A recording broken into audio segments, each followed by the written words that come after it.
Exodus 12. Now the Lord said to Moses and Aaron in the land of Egypt, "This month shall be the beginning of months for you. It is to be the first month of the year to you. Speak to all the congregation of Israel, saying, On the 10th of this month they are each one to take a lamb for themselves, according to their fathers' households, a lamb for each household. Now if the household is too small for a lamb, then he and his neighbor nearest to his house are to take one according to the number of persons in them. According to what each man should eat, you are to divide the lamb. Your lamb shall be an unblemished male a year old. You may take it from the sheep or from the goats. You shall keep it until the 14th day of the same month. Then the whole assembly of the congregation of Israel is to kill it at twilight. Moreover, they shall take some of the blood and put it on the 2 doorposts and on the lintel of the houses in which they eat it. They shall eat the flesh that same night, roasted with fire, and they shall eat it with unleavened bread and bitter herbs. Do not eat any of it raw or boiled at all with water, but rather roasted with fire, both its head and its legs along with its entrails. And you shall not leave any of it over until morning, but whatever is left of it until morning you shall burn with fire. Now you shall eat it in this manner, with your loins girded, your sandals on your feet, and your staff in your hand. And you shall eat it in haste. It is the Lord's Passover. For I will go through the land of Egypt on that night, and will strike down all the firstborn in the land of Egypt, both man and beast. And against all the gods of Egypt I will execute judgments. I am the Lord. The blood shall be a sign for you on the houses where you live, and when I see the blood I will pass over you, and no plague will befall you to destroy you when I strike the land of Egypt, feast of unleavened bread. Now this day will be a memorial to you, and you shall celebrate it as a feast to the Lord. Throughout your generations you are to celebrate it as a permanent ordinance. 7 days you shall eat unleavened bread, but on the first day you shall remove leaven from your houses. For whoever eats anything leavened from the first day until the 7th day, that person shall be cut off from Israel. On the first day you shall have a holy assembly, and another holy assembly on the 7th day.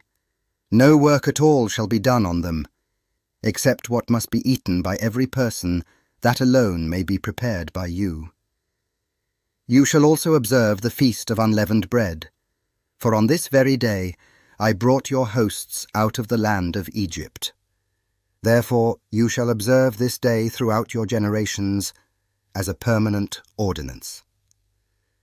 In the first month, on the 14th day of the month at evening, you shall eat unleavened bread, until the 21st day of the month at evening.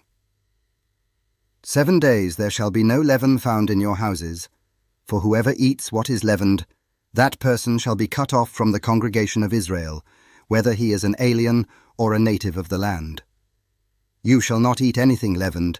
In all your dwellings you shall eat unleavened bread. Then Moses called for all the elders of Israel, and said to them, Go and take for yourselves lambs according to your families, and slay the Passover lamb. You shall take a bunch of hyssop, and dip it in the blood which is in the basin, and apply some of the blood that is in the basin to the lintel and the 2 doorposts. And none of you shall go outside the door of his house until morning. For the Lord will pass through to smite the Egyptians. And when he sees the blood on the lintel and on the 2 doorposts, the Lord will pass over the door, and will not allow the destroyer to come into your houses to smite you.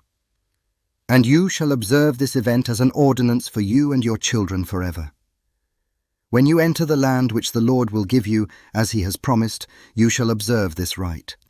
And when your children say to you, What does this rite mean to you? You shall say, It is a Passover sacrifice to the Lord, who passed over the houses of the sons of Israel in Egypt when he smote the Egyptians, but spared our homes. And the people bowed low and worshipped. Then the sons of Israel went and did so, just as the Lord had commanded Moses and Aaron, so they did. Now it came about at midnight that the Lord struck all the firstborn in the land of Egypt, from the firstborn of Pharaoh who sat on his throne to the firstborn of the captive who was in the dungeon, and all the firstborn of cattle. Pharaoh arose in the night, he and all his servants and all the Egyptians, and there was a great cry in Egypt, for there was no home where there was not someone dead.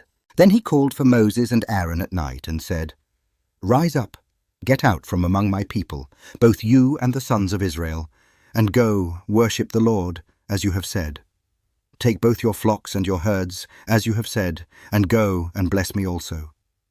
The Egyptians urged the people to send them out of the land in haste, for they said, "We will all be dead."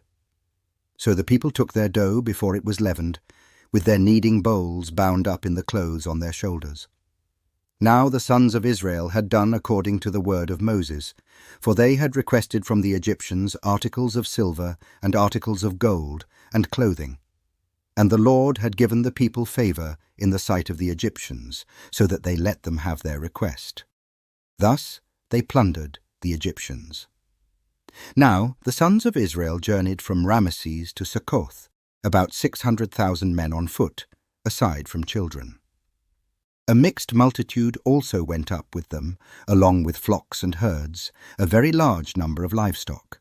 They baked the dough which they had brought out of Egypt into cakes of unleavened bread. For it had not become leavened, since they were driven out of Egypt and could not delay, nor had they prepared any provisions for themselves. Now the time that the sons of Israel lived in Egypt was 430 years. And at the end of 430 years, to the very day, all the hosts of the Lord went out from the land of Egypt. It is a night to be observed for the Lord, for having brought them out from the land of Egypt. This night is for the Lord, to be observed by all the sons of Israel throughout their generations. The Lord said to Moses and Aaron, "This is the ordinance of the Passover. No foreigner is to eat of it, but every man's slave purchased with money after you have circumcised him, then he may eat of it. A sojourner or a hired servant shall not eat of it. It is to be eaten in a single house. You are not to bring forth any of the flesh outside of the house, nor are you to break any bone of it. All the congregation of Israel are to celebrate this.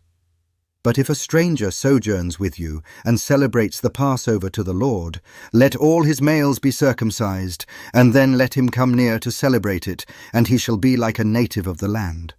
But no uncircumcised person may eat of it. The same law shall apply to the native as to the stranger who sojourns among you." Then all the sons of Israel did so. They did just as the Lord had commanded Moses and Aaron. And on that same day the Lord brought the sons of Israel out of the land of Egypt by their hosts.